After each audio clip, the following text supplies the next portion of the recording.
My name is Thomas Reed, and I accepted the job as the keeper of the old lighthouse on Black Rock Point in Maine, thinking it would be peaceful and lonely, the kind of solitude I had been craving after years of city noise and endless deadlines. The lighthouse had been decommissioned for decades, but the town council insisted it needed a caretaker, someone to make sure the structure didn't fall into the ocean and to report any strange occurrences. I laughed at the thought, but agreed I wanted isolation, and I wanted the sea. I arrived in early October when the wind was already biting and the fog thick. The lighthouse stood tall and imposing against the gray waves, its paint peeling and windows cracked. The iron spiral staircase looked like it hadn't been touched in 50 years, and the smell of salt and rust filled the air the first night. I climbed to the top to check the lamp. It was dark, but the ocean stretched endlessly below, and I felt a strange calm I didn't yet understand. The first week was quiet.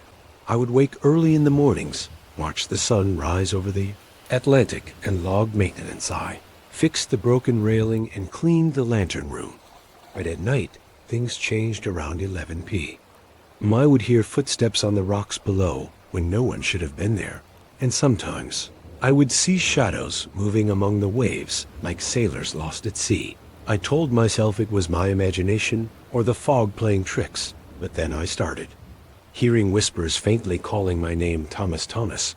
The wind would carry them in waves, and I could feel them brush my ears like fingertips. I started to dread the nights, yet I could not leave the lighthouse.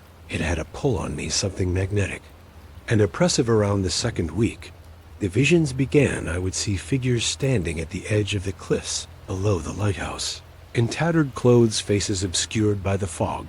They would vanish when I blinked or looked away. I started hearing chains dragging along the rocks, the sound wet and metallic, as if someone was being pulled into the ocean. The spiral staircase would creak, even when I was alone in my quarters, and at times I could swear the walls themselves whispered secrets of shipwrecks and drowned sailors. The air would grow cold inside the lantern room, and my breath would fog. Despite the heater running, the fog outside seemed thicker, the waves louder, and the shadows below multiplying. One night, I stayed up too late. Staring out at the storm brewing, I saw a shipwreck unfolding before my eyes, a vessel broken and splintered, waves crashing over it, and figures climbing out of the water, faces pale and wet. I could hear their voices clearly now, calling for help, but also murmuring warnings, telling me to leave, to never return. They knew my name. They knew everything about me, and I felt my mind stretch like the horizon itself, bending reality. I fell asleep that night on the metal floor of the lantern room, and woke to find water dripping from the ceiling, but no storm outside. The ocean calm, as if nothing had happened, but I felt the presence watching me. Waiting weeks passed, and I started documenting everything I saw, every whisper, every shadow, every inexplicable chill. The townspeople thought I was doing fine. They would call to check in, but when I spoke, my voice would falter, describing the fog figures, the sounds, the whispers. Sometimes I would see my own reflection in the lantern glass moving independently from me, smiling when I didn't. I began to dream vividly that I was falling into the ocean, that the lighthouse was stretching taller and taller into the sky, and the water below was full of eyes watching me. I started keeping a journal. Next to my bed, I wrote nonstop, trying to anchor myself to reality. But even that didn't stop the creeping dread, the feeling that the lighthouse was alive, that it remembered every keeper who had ever stayed here. One night, the fog rolled in heavier than ever. I heard screaming from the rocks below, the sound of metal chains and wet dragging. I grabbed a flashlight and descended the spiral staircase to the door. I opened it slowly, and the wind tore through me. It smelled of salt and iron and something else, something ancient. I shone the flashlight and saw dozens of figures climbing up from the rocks, their clothes shredded, their faces blank, yet somehow familiar. I froze, and one of them raised a hand pointing directly at me, calling Thomas.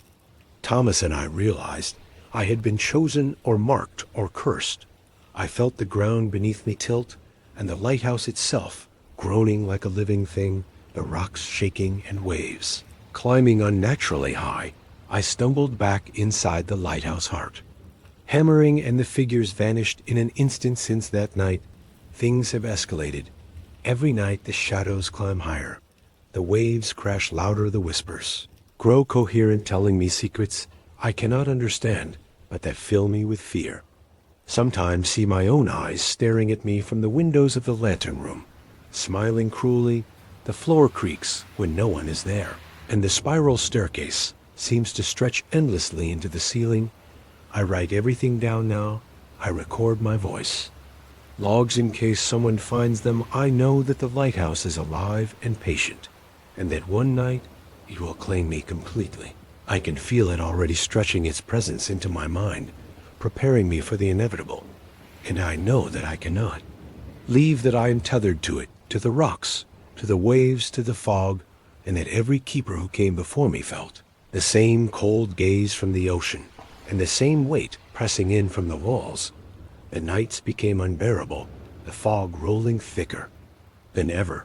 I could hear the ocean whispering my name, Thomas, Thomas, over and over, the lantern flickering as if it had a heartbeat. I tried to stay in my quarters, but the floorboards would creak above and below, and I could hear footsteps pacing the spiral staircase. Even when I was alone, I began to see shapes moving just beyond the edge of my vision, tall figures with wet hair and blank faces, watching from the cliffs. Sometimes I would glance out the window and see dozens of them climbing out of the waves, dragging something with them, their eyes glowing faintly in the dark. One night, I decided to confront whatever haunted the lighthouse.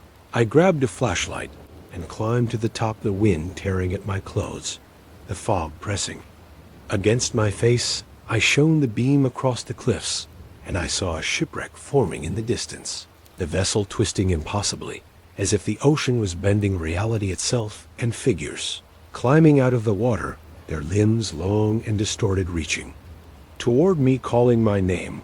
I could hear the waves crashing over the rocks like thunder, and the whispers inside my head telling me secrets of the lighthouse, its history of keepers lost to the sea, of sailors drowned and trapped inside its walls.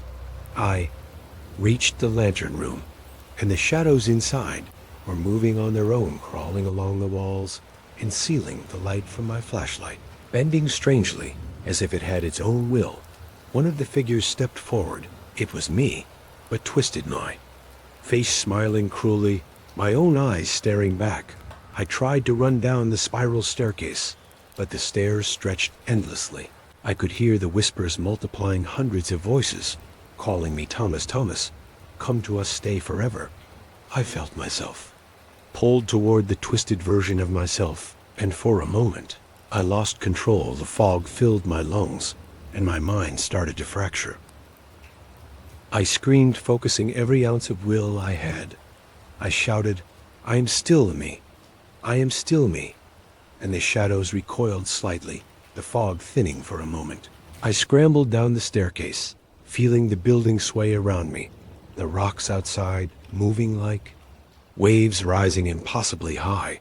I reached the front door and bolted outside, the wind almost knocking me down. The figures from the cliffs reached the edges of the fog, but could not come further. I ran down the gravel path to my car, my heart pounding, my vision blurred with tears, and the taste of salt in the air. The whispers followed me, even as I drove away down the coastal roads past the town, the fog clinging to the edges of the horizon like fingers, trying to pull me back. Since that night, I have never returned to the lighthouse. I moved inland, far away from the coast. But sometimes when I am walking by lakes or rivers, I feel the presence watching. I hear the faint whispers in my mind, calling my name, and see shadows moving in ways that defy logic. I know now that the lighthouse is alive, that it remembers every keeper that ever served here, and that it waits patiently for the next person lonely enough, the chosen, and patient enough to be claimed. I sleep with lights on, and Doors locked, but I still dream of waves and fog and figures rising from the water. And I wake to the sound of faint whispers and footsteps in the dark corners of my mind. And I know some places never let go, and some nights never ended, was nearing. The end of October, when I realized I could not avoid the lighthouse any longer. The whispers had followed me inland, creeping into my dreams and waking thoughts. I felt their presence everywhere, even in daylight.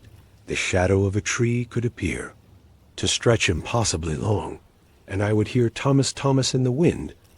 I knew the only way to end it, or understand, it was to return one last time. I packed what I could carry, and drove through the foggy coastal roads, the air thick with salt. The faint smell of decay. The lighthouse loomed in the distance, taller than Dash. I remembered its silhouette black against the gray sky, as if it had grown since I last saw Heidi. Stepped inside, and the air hit me cold, and wet the floorboards creaked under. My feet the spiral staircase twisting up into darkness. I climbed slowly, my flashlight flickering the walls lined with shadows, moving independently from me, faces forming in the peeling paint. Whispering my name, I tried to tell myself it was in my head, but the sound was too real, the vibrations in the wood too solid. I reached the lantern room and froze. The room was full of figures, pale and wet, dripping from some invisible sea, their eyes glowing faintly in the lantern light. I could hear hundreds of voices speaking at once, murmuring secrets, telling stories of lost keepers and sailors drowned. I could feel the floor shift beneath me, and the railing groaning as if a live one of the figures stepped forward. It was me, a twisted version of myself, smiling cruelly, its face distorted but familiar. I tried to step back, but the room seemed to stretch taller, the windows showing endless fog and ocean. I felt hands on my shoulders, cold, wet, pulling me toward the edge. The twisted me whispered, "Stay, Thomas, stay forever with us." I tried to fight, but the whispers filled my mind, hundreds of voices screaming and cajoling at once. I closed my eyes and shouted, I am still me. But the shadows surged forward. I felt myself being pulled into the fog, into the water, into the walls, the lighthouse groaning and bending like it had a heartbeat. And I realized I was not just facing ghosts, but the essence of the building itself. I remember falling or floating. I cannot tell the difference. The waves rising impossibly high inside the lantern room. I saw glimpses of all the keepers before me, trapped, their faces twisted in silent screens, and I felt a hand of water or shadow touch my chest and drag me down. I tried to scream, but only whispers came out, and then suddenly I was outside again, on the gravel path, the sun rising over the cliffs, the lighthouse standing silent, as if nothing had happened. But I could feel it watching me, still pulling at the edges of my mind. I drove away faster than I ever thought possible, the ocean behind me calm, but the wind carrying faint murmurs. Thomas Thomas calling me back. Since that day, I have never returned to the coast. The nightmares persist, the whispers in my mind, the shapes in the corner of my vision, the sense that the lighthouse remembers me and waits patiently for my return. I moved to a city far inland, but sometimes at night, when the fog rolls in or I hear distant ocean waves, I feel it again, the presence of the twisted keepers of the lighthouse, the weight pressing on my chest, the shadows stretching impossibly long. And I know that some places do not forget, and some nights never end, and that the lighthouse still stands on the cliffs of Maine, waiting for the next lonely soul, patient and eternal and hungry. The storm had been building for hours, the sky dark and heavy clouds pressing down on the old villa perched at the edge of the city, the wind whistling through broken shutters, and the rain hammering against the roof like 1,000 tiny fists. She had taken the night shift as caretaker because it paid well, and she thought it would be quiet and easy. A simple night watching the empty house and keeping an eye on the grounds, but she had no idea what waited in the shadows. The doors groaned with each gust of wind, and the floorboards creaked under her every step. The air smelled damp and decayed, and the faint echo of dripping water filled the halls when she first entered the villa, a flashlight in her hand, barely piercing the thick darkness. The silence around her felt wrong, almost alive, almost watching, and she felt a shiver run through her spine, as if the house was aware. She had arrived hours, passed slowly each room she checked, seemed to breathe with her every step the storm outside. Growing louder, the windows rattling indoors, slamming shut in distant corners, and then she heard it, a soft whispering from the second floor, not quite a voice, but a sound that carried urgency and menace, and she froze, heart-hammering, chest tight. The shadows seemed to stretch toward her, every creak echoing louder than it should have, and she realized the villa was not empty. Footsteps started soon after, light tapping on the ceiling above her, the stairs groaning with weight that could not belong to any living person, the whispers repeating now. As she moved through the halls, a low hiss warning her stay. Away, go back, and she knew instinctively that whatever haunted the house had been waiting for someone foolish enough to walk through its doors during the storm, and it was patient and deliberate, testing her courage, her fear, her sanity. She tried to leave through the front door, but the storm seemed to conspire against her, the wind pressing hard against the old wood, as if holding her inside. And then she heard the sound from the attic, a low dragging across the floorboards, like metal scraping against stone, a soft sigh echoing through the halls. And when she looked up, the shadows twisted unnaturally at the top of the stairs, almost forming shapes, almost human, but impossible, and she felt the villa itself pulse around her, alive with rage and grief and something older, darker. Her flashlight flickered and died, leaving her in near total darkness, the storm outside masking everything else, but she could feel it moving closer, the dragging sound now surrounding her, not just above, but from behind, and the walls themselves seemed to breathe, whispering her name, warning her to flee. And she stumbled backward, knocking over a small chair, her own breathing loud and harsh in the oppressive blackness. And then the whispering turned into laughter, wet and low, and echoing like it had been inside the house for centuries, waiting for her. For tonight, she ran blindly through the hallways, the storm beating against the walls and windows like a furious animal, the floorboards moaning under her feet, and every shadow now moving just at the edge of her vision, sometimes forming human shapes, sometimes dissolving into darkness. And she understood fully that the villa had become alive, that it had waited through decades for someone to awaken it, someone to enter, and it fed on fear, on panic, on the knowledge that she could not leave without confronting it. The attic stairs loomed ahead. She climbed them, despite every instinct screaming no, the dragging sound louder now, and the whispering forming words, tell me your fear, show me your fear.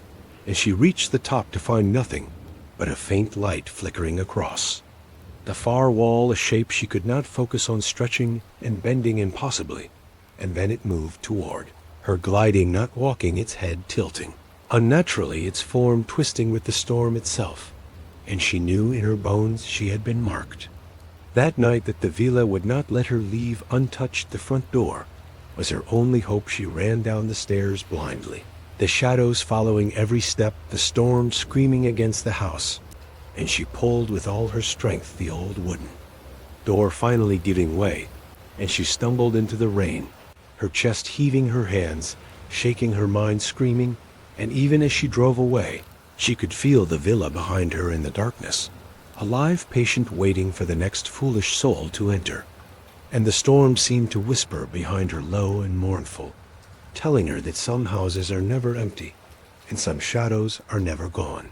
The night deepened, and the storm showed no sign of stopping, lightning flashing through the shattered windows, casting the hallways in brief, stark light, and she could see the shadows twist and stretch along the walls, the creaks and whispers now constant, like a chorus of unseen voices calling her name, warning her, pleading with her to leave. But she could not move fast enough. The house had grown heavier, as if the walls themselves were pressing in around her. Tried to keep her flashlight steady, but it flickered constantly, the batteries weak as if the villa drained the energy from everything around. In each step she took, the wooden floors groaned and shifted under her weight, a soft dragging sound following her like a predator circling. Just behind the edge of vision, and when she turned a corner, she saw something impossible, a figure too.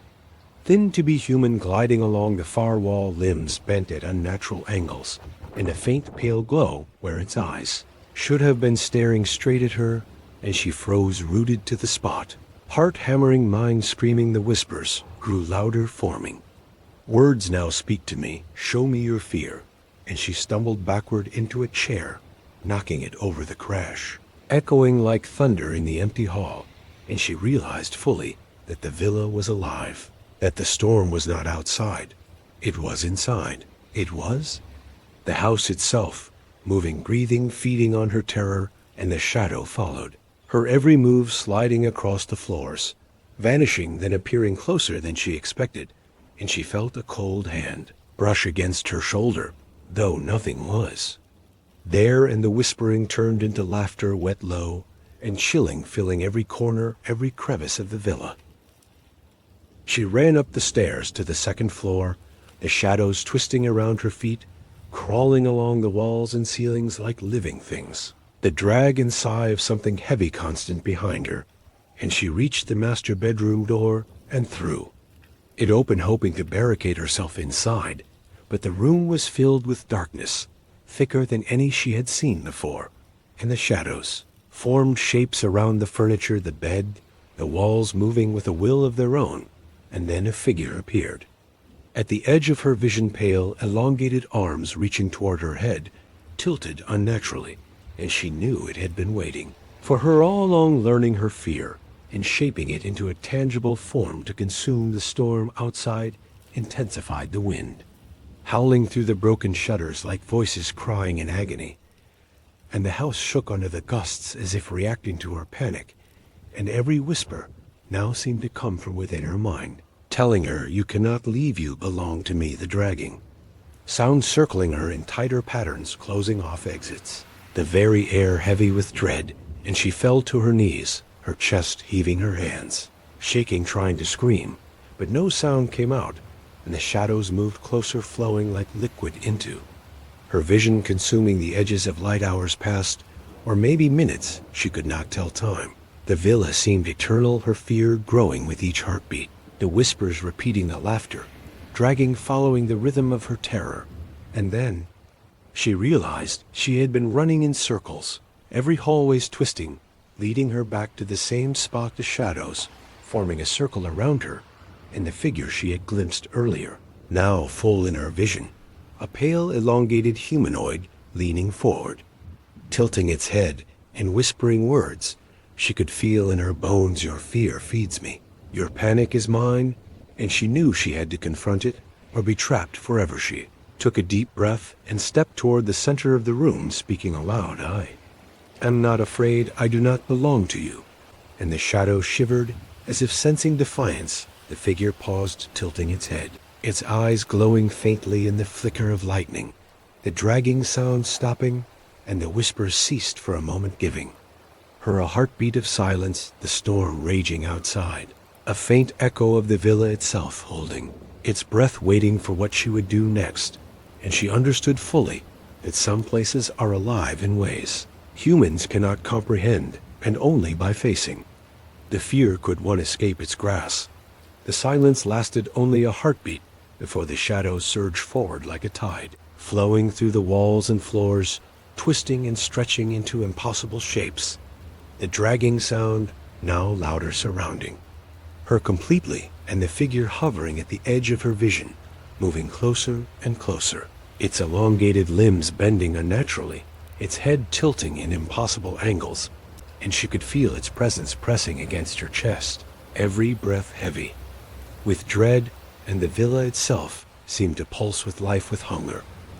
And she realized fully that she had awakened something ancient, patient, and intelligent that fed on fear. She ran blindly through the hallways, the storm outside a distant roar, in comparison to the chaos inside the villa, every step echoing like thunder, the walls bending slightly, with each movement shadows, crawling along them, reaching for her feet, her hands clutching the flashlight that flickered, desperately illuminating.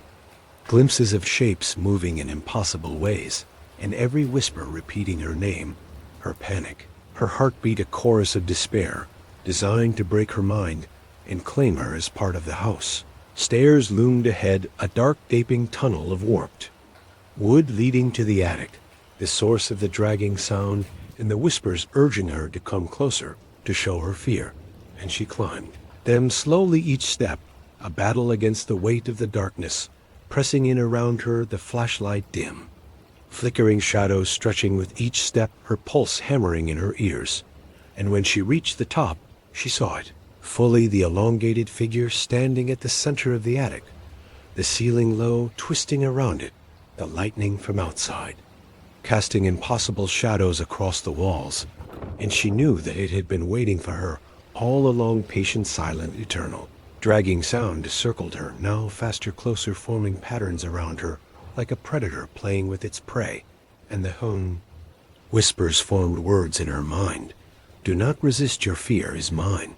Your terror feeds me. And she fell to the floor, knees shaking, hands trembling, feeling the weight of the villa pressing down on her body, mind and soul, the shadows flowing over her. Legs, arms twisting along the walls, reaching for her, and she realized there was no escape without facing the darkness, head on, without confronting the fear she had run from since entering the house. She stood slowly, her chest heaving, heart pounding, blood rushing in her ears, and spoke aloud, steadying her voice. I am afraid, but I will not let you consume me. I am not yours. The figure paused, tilting its head, her words hanging in the air, the shadows stiffening slightly, as if considering her defiance. The dragging sound slowing and the whispers softening, and for a brief moment she felt the villa holding its breath, waiting to see if she would break or continue to face it. Storm outside seemed to echo her resolve, lightning flashing through, the broken windows illuminating the attic in stark light. And for the first time she saw the shapes of the shadows, clearly twisted human forms, faces frozen in silent screams, stretching across the walls, the floorboards and ceiling. And she understood fully that the house had trapped countless souls over the decades, feeding on their fear and terror, learning their patterns, creating this living nightmare to ensnare anyone foolish enough to enter. And she was next, unless she could confront it. She raised her flashlight, shaking her voice steady. I see you. I know what you are. I am not afraid. And the shadows recoiled slightly. The figure paused, tilting its head. Impossibly, the dragging sound stopped, the whispers fading into almost nothing, and she realized that the villa responded to recognition, to acknowledgement, to the confrontation of fear itself, that her courage, however small, had shifted something inside the ancient presence in the storm. Outside seemed to die down just slightly, the wind no longer screaming, as if the house had noticed her defiance. Slowly she backed toward the attic door, each step careful, the shadows retreating slightly with every move, the elongated figure watching her with those pale glowing eyes, every whispering murmur fading into silence. She reached the stairs, the house groaning, as if displeased, but yielding, the doorway clear. And she ran down them, flying through the hallways, past the distorted shadows, the dragging sound now gone, and finally out into the storm, the rain soaking her clothes, the wind still harsh, but no longer pressing against her chest.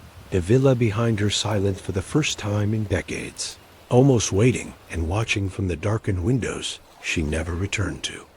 The villa, for another night shift, never spoke of what happened to anyone. Fully the house remained abandoned, but she knew fully that it lived and breathed in the dark, waiting patient and eternal for the next person to step through its doors. Shadows lingering in the corners of her mind. Even now the memory of elongated limbs, twisted forms, whispering words. Only she could hear the terror. Not gone, only waiting. And sometimes in storms, when the wind howls through empty streets, she swears she can hear the faint dragging and whispers of the villa, calling her name, reminding her that some houses are never empty, and some fears are eternal. night shift at the old warehouse on the edge of town because it paid more than anything else, and I didn't ask questions about why it had been abandoned for years or why the previous security guards had quit suddenly. I drove. There the first night, as the sun dipped behind the horizon, painting the streets in orange and purple, and the building loomed ahead, tall, dark, and empty, like a forgotten relic of a forgotten city asterisk. The doors creaked when I pushed them open the metal. Heavy and cold, and the smell hit me first, a mixture of rust dust mold and something sweet underneath like rotting fruit. I turned on my flashlight, the beam cutting through the darkness in a narrow cone, revealing stacked crates, old machinery, and scattered papers that rustled as if whispering secrets from the past asterisk. I started my routine, checking the perimeter floor by floor, the sound of my footsteps echoing in the empty halls and the faint hum of the fluorescent lights above flickering. Inconsistently made me uneasy, but I shrugged it off, telling myself it was just an old building settling into the night.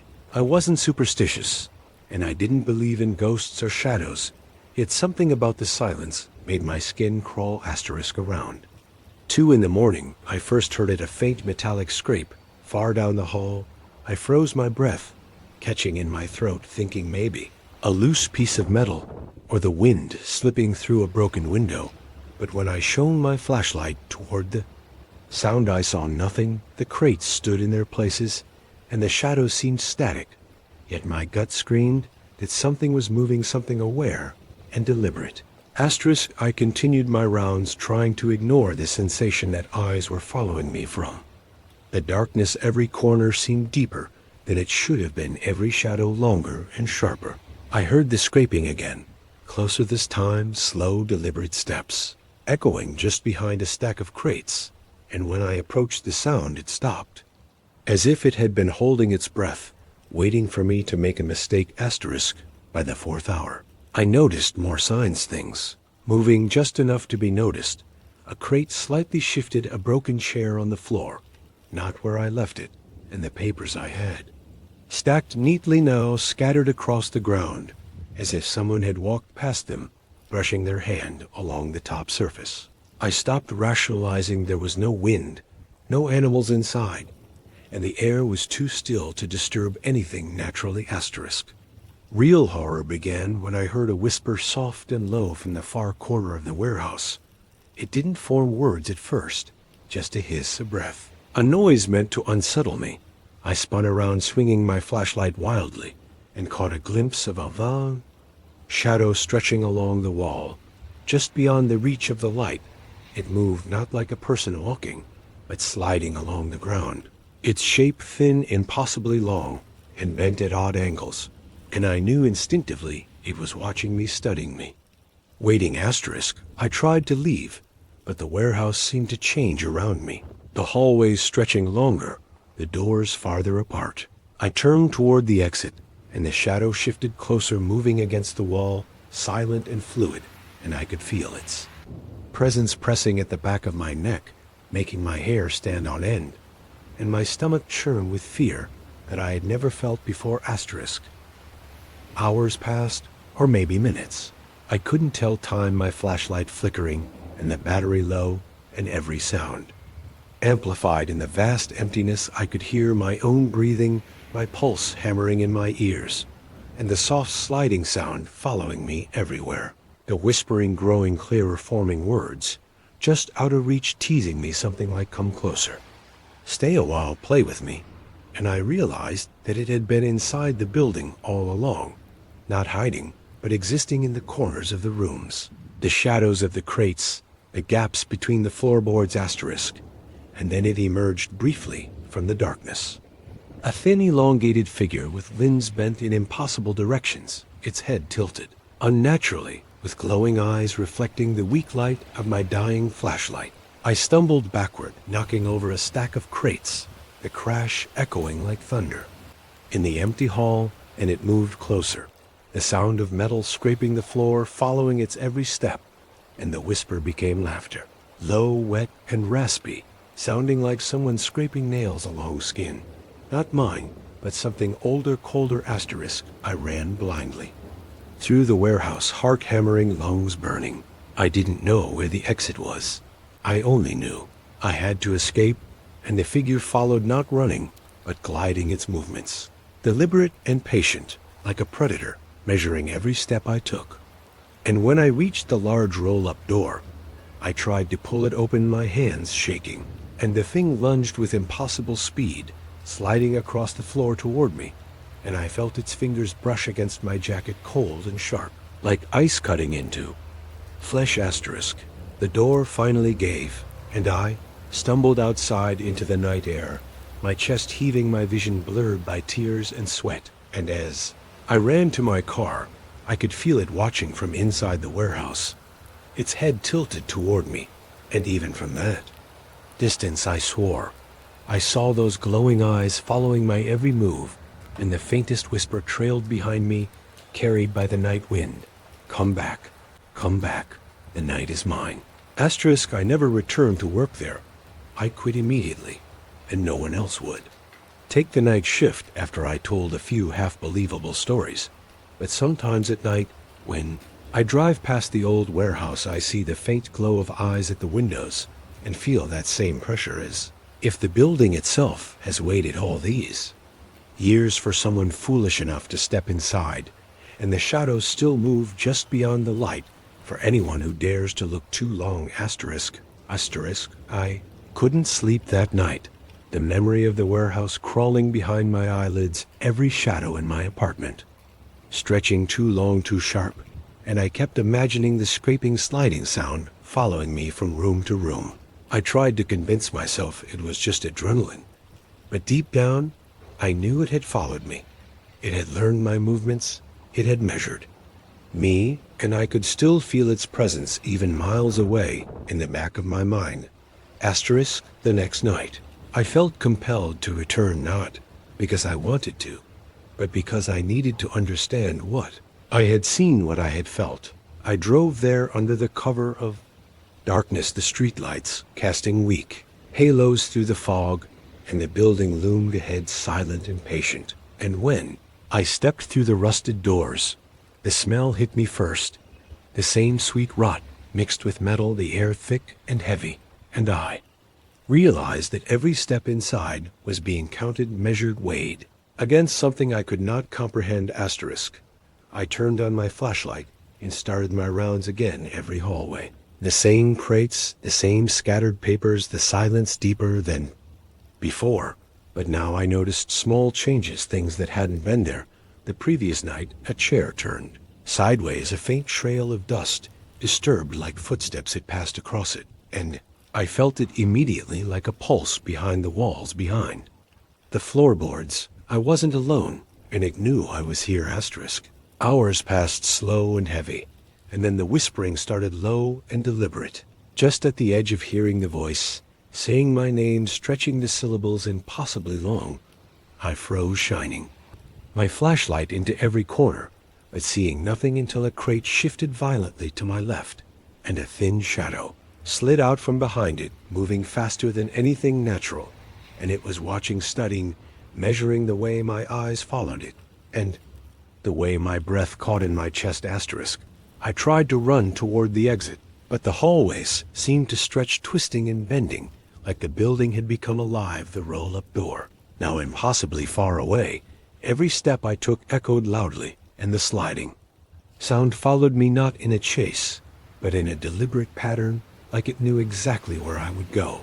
And when I stumbled over a loose plank, the whispering turned into laughter, wet, low, and unnatural, sending chills straight into my bones. I turned my flashlight down the long hall and caught a glimpse of it full length, a figure thinner than any human, with elongated limbs and joints, bending the wrong way, and those eyes glowing faintly in the beam, reflecting in a way that made the darkness itself seem alive. It tilted its head unnaturally, and I realized that for hours it had been moving silently through the building, learning me, testing me, gauging my fear. I tried to hide behind a stack of crates, my hands shaking, my chest hammering, and the figure paused briefly, tilting its head, listening before sliding around the corner silently, and the air grew cold and thick pressing against my lungs, and I realized then that it was not just a creature, it was the warehouse itself alive, in some twisted way feeding on the fear of anyone who dared to enter. And I understood fully that I had trespassed into something ancient, patient, and intelligent, and it had been waiting for me. I ran blindly toward the exit, crashing into crates, knocking over old machinery, the metallic clangs echoing like thunder in the empty building. And when I reached the roll-up door and pulled with all my strength, it resisted for a moment, like the warehouse was trying to keep me inside, and then finally it gave, and I stumbled outside into the night air, my chest heaving, my mind screaming that it was still watching, those eyes glowing from the broken windows. And even as I reached my car, I could feel the pressure of its gaze, like fingers pressing into my back, and I knew without doubt that it would not let me go easily. The moment I started the engine and drove away, I swore I could hear the scraping, sliding sound following me just beyond the walls of the car, the low, wet laughter carried on the wind, and I realized that leaving the warehouse did not mean leaving it behind, that it had marked me, and that every shadow I passed, every darkened building, every empty street would remind me of its presence, waiting, patient, silent, and relentless. Or how hard I tried the memory of the warehouse, crawling behind my eyelids, the scraping, sliding, whispering voice calling my name kept pulling me back like some invisible chain. I returned the third night, not out of bravery, but because I needed to see it fully, to understand what I had unleashed. And the moment I stepped through the rusted doors, the air hit me heavy and thick, as if the building itself had waited for me, the smell of rot and metal stronger than ever.